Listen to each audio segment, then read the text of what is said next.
მოგესალმებით, მეგობრებო.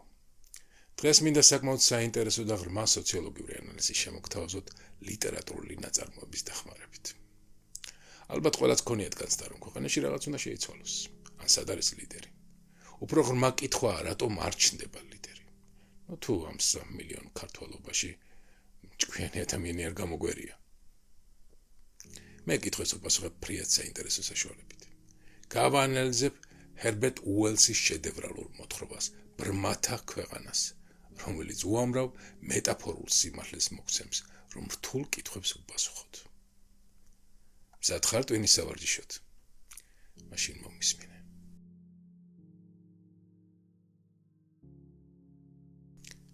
არსებობს ცნობილი ანდაზა, რომელიც საუკუნეების განმავლობაში ინტელექტუალური უპირატესობისა და ბატონობის ფორმულად ითვლებოდა. ბრმათა ქვეყანაში ცალთვალაც მეფეა. ეს ფრაზა ემყარება უბრალო, ძალიან სახიფათო დაშვებას. თითქოს ობიექტური უპირატესობა, შემეცნების სიღრმე თუ რეალობის დანახვის უნარი თავისთავად შობს ბატონობისა და მართვის ლეგიტიმაციას. მაგრამ რა ხდება მაშინ, როდესაც ცალთვალა მართლაც აღმოჩნდება ბრმათა საზოგადოებაში? ჰერბერტ უელსმა თავის გენიალურ მოთხრობაში ბრმათა ქვეყანა ეს ანდაზა უმძიმეს სოციოლოგიურ და ეგზისტენციალურ ექსპერიმენტად აქცია. მთავარი გმირი, ბოგოტელი ალპინისტი ნუნიესი, შემთხვევით ვარდება გარე სამყაროსგან სრულიად მოწყვეტილ ხეობაში, სადაც საუკუნეების წინ უსნაური ეპიდემიის გამო ადამიანებმა მხედველობა დაკარგეს და შექმნეს საკუთარი სიბნელეზე დაფუძნებული ცივილიზაცია. ნუნიესი მიდის მათთან თავდაჯერებული ამპარტავნული რწმენით. მას ჯერა, რომ რა კი მას აქვს თვალები, უნარი, რომელიც სხვებს არ გააჩნიათ, ის ბუნებრივად გახდება ამ ხალხის მეფე, განმანათლებელი და მმართველი. მაგრამ რეალობა, რომელსაც ის აწყდება, სასტიკია. ბრმებს არ სჭირდებათ მისი მხედველობა. მეტიც, მათთვის მხედველობა არის არა საჩუქარი, არამედ სიგიჟე, ერესი, სნეულება. ეს ნაწარმოები საოცრად ზუსტად ხსნის ორ ფუნდამენტურ სოციალურ და ფილოსოფიურ ფენომენს.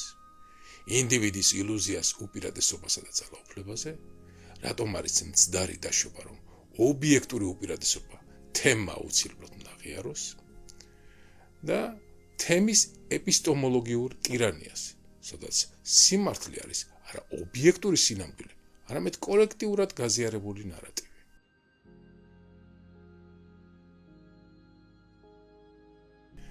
დავიწყოთ ნუნიესის ფუნდამენტური შესტომიდან, რატომ მარცხდება მხედველი კაცი ბრმებთან ბრძოლაში. ნუნიესის ტრაგედია ის არის, რომ მას სჯეროდა განმანათლებლური კოლონიალიზმის მითის, თითქოს ცოდნა და ორგანული უპირატესობა ავტომატურად ქმნის იერარქიას, მაგრამ სოციოლოგიური ხედვით ძალაუფლება არ არის ინდივიდუალური თვისება, ძალაუფლება არის სოციალური კონსენსუსი. იმისთვის, რომ ინდივიდის უპირატესობა გახდეს ძალაუფლების წყარო, თემს უნდა ჰქონდეს ამ უპირატესობის აღქმისა და აღიარების კულტურული კოდი. ბრმათა საზოგადოებაში მთელი ინფრასტრუქტურა, გზები, სახლები, შრომის დაყოფა, დროის აღქმა, ენობრივი ცნებებიც კი ადაპტირებულია სიბნელეზე. იქ მხედველობა უსარგებლოა, მეტიც დამაბრკოლებელი ინსტრუმენტია. ნუნიესი ცდილობს თავს მოახვიოს ბატონობა იმ სივრცეში, სადაც მისი უპირატესობა ყოველგვარ ფუნქციას კარგავს. ნუნიეს გონია, რომ მისი მბრძანებლობის უფლება აბსოლუტურად ლეგიტიმურია, რადგან ის არსებითად და სახეობრივად უკეთესი ადამიანია. მაგრამ უელსი გვაჩვენებს სოციუმის მწარე კანონს. უპირატესობა არ შეიძლება იყოს გარედან თავს მოხვეული. ის უნდა პასუხობდეს თემის მოლოდინებს, წესებს და საჭიროებებს. თუ შენი უპირატესობა არ ზრდება თემის პარადიგმაში, შენი მცდელობა გახდე მმართველი იწვევს არა მორჩილებას, არამედ სისტემის აგრესიულ საპასუხო რეაქციას. მთელი სამყარო გიპირისპირდება, რადგან შენი არსებობა ეჭქვეშ აყენებს მათ სამყაროს წესრიგს. სოციალური სტატუსი და ძალაუფლება არსებითად კულტურულ სისტემაში არსებული სიმბოლური კოდებია.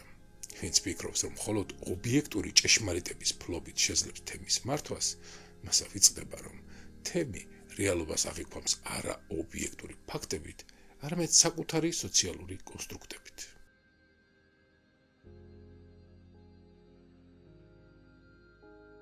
ახლა კი გადავიდეთ მოთხრობის მეორე, კიდევ უფრო საზარელ პლასზე, თემის სიბრიყვესა და კოლექტიურ სიმართლეზე.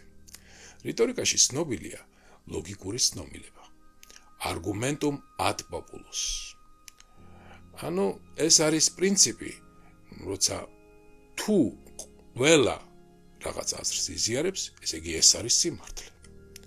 უელსის ბრმათა ქვეყანა არის სოციალური კონსტრუქტივიზმის უკიდურესი, აბსურდამდე მიყვანილი მოდელი. ბრმეს არ აინტერესებს ობიექტური რეალობა, მათ უკვე აქვთ თავიანთი კოსმოლოგია, თავიანთი მითოლოგია, თავიანთი სიმართლე.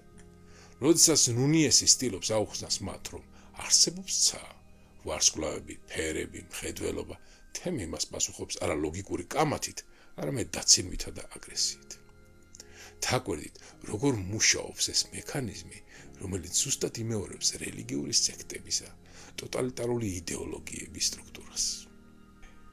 ენობრივი მონოპოლია ბრმების ენაში სიტყვები ყურება ან ცა საერთოდ გამქრალია. ან დაკარგული აქვს პირველ საწყისი მნიშვნელობა. როდესაც ენიდან ქრება ცნება, ქრება ამ ცნებით აზროვნების შესაძლებლობაც. დაცინვა, როგორც თავდაცვის მექანიზმი. კულტი თუ იდეოლოგიური თემი პირველ ეტაპზე განსხვავებულ აზრს პასუხობს დაცინვით.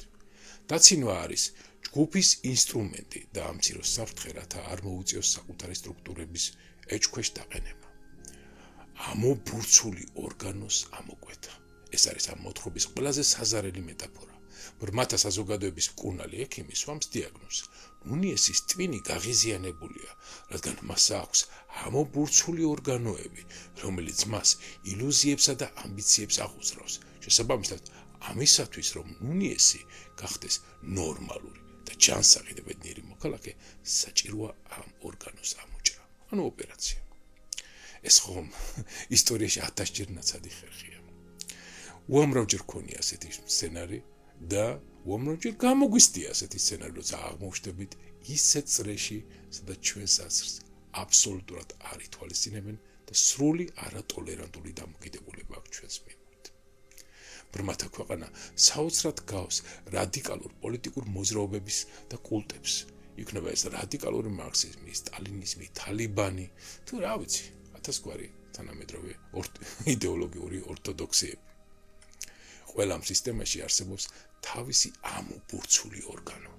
ეს შეიძლება იყოს კრიტიკული აზროვნება, ნიუანსირებული ხედვა, ისტორიული ფაქტების აღიარება, ან ინდივიდუალური განსხვავებულობა. თემი ეუბნება ინდივიდს, შენი თვალები, შენი ლოგიკა შენ რაც გიშლის. თუ გინდა იყო ჩვენიანი, ამოიკვეთე ეს ორგანო, დათმე შენი განსხვავებულება და ჩვენ მოგცემ სითბოს და უსაფრთხოებას და მიმრავლობას. სოციოლოგები პიტერ ბერგერი და ემილ დურქეიმი საუბრობენ წესრიგის საკრალულ ფარზე, secret canopy.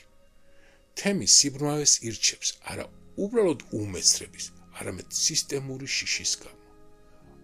თუ ისინი აღიარებენ, რომ მათ ზემოთ არსებობს უზარმაზარი ვარსკვლავებიანი ცა, მთელი მათ მიერ სიბნელეში აღგებული სამყარო, მათი მორალი, მათი იერარქია თავზე ჩამოენგრევათ. ილუზია მათ აძლევთ ღირსებას. ამიტომ არც ერთი კულტი არ აპატიებს იმას, ვინც მას საკუთარ უსუსურობას და შეზღუდულობას დაანახებს.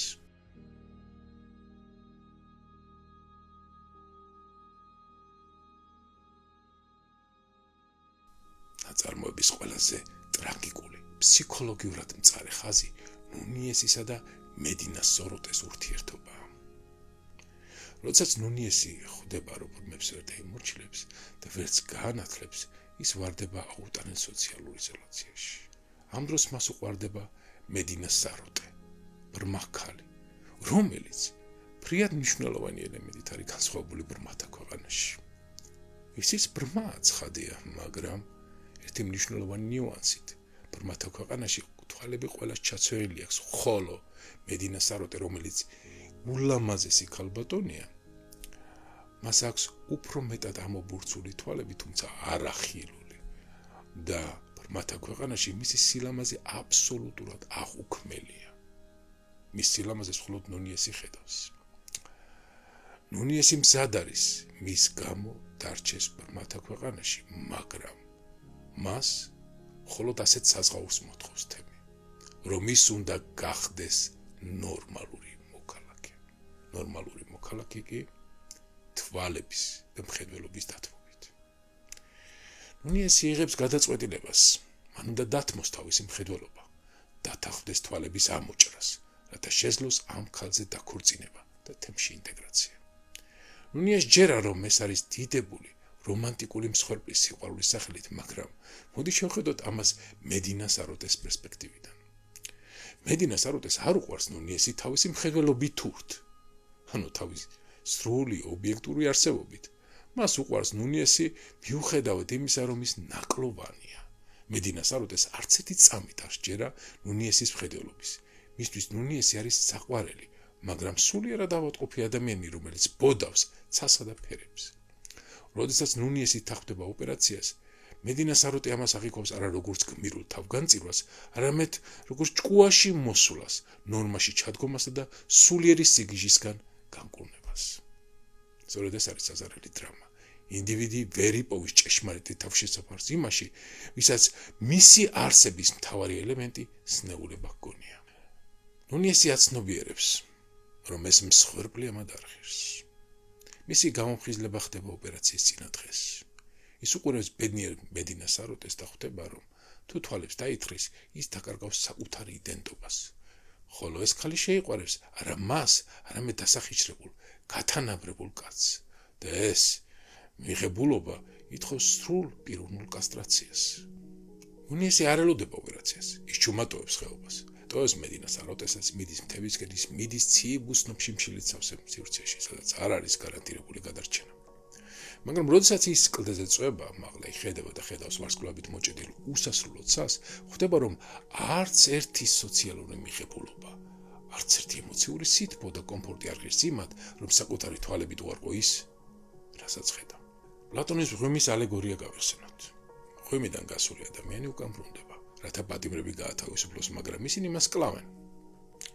უელსმა გვაჩვენა კიდევ უფრო მწარე ალტერნატივა. როდესაც თემი უარს ამბობს სინათლეზე, ერთადერთი რაც ინდივიდს რჩება, გაქცევა. თუ შენ გარშემო საზოგადოება ერჩევს კოლექტიურ სიბრმავეს, თუ შენი ინტელექტი, შენი თავისუფლება და შენი ობიექტური ხედვა მათთვის ამობურცული ორგანოა, რომელიც უნდა ამოგაჭრან, ნუ შეესწრები გახდე მათი წევრი. არ ჩაეწეროს ესეთ საზოგადოებაში. ნუ შეესწრები მათ გადარჩენას. რაც მთავარია, ნუ დათმობ შენს თვალებს ილუზორული აღიარების გამო. გაღწიე მთებში, შეენარჩუნე უნარი უყუროთ ცას და ხედავდე სამყაროს ისეც, როგორც ის სინამდვილეშია. მალობთ რომ უყურებდით. შეხვედრამდე.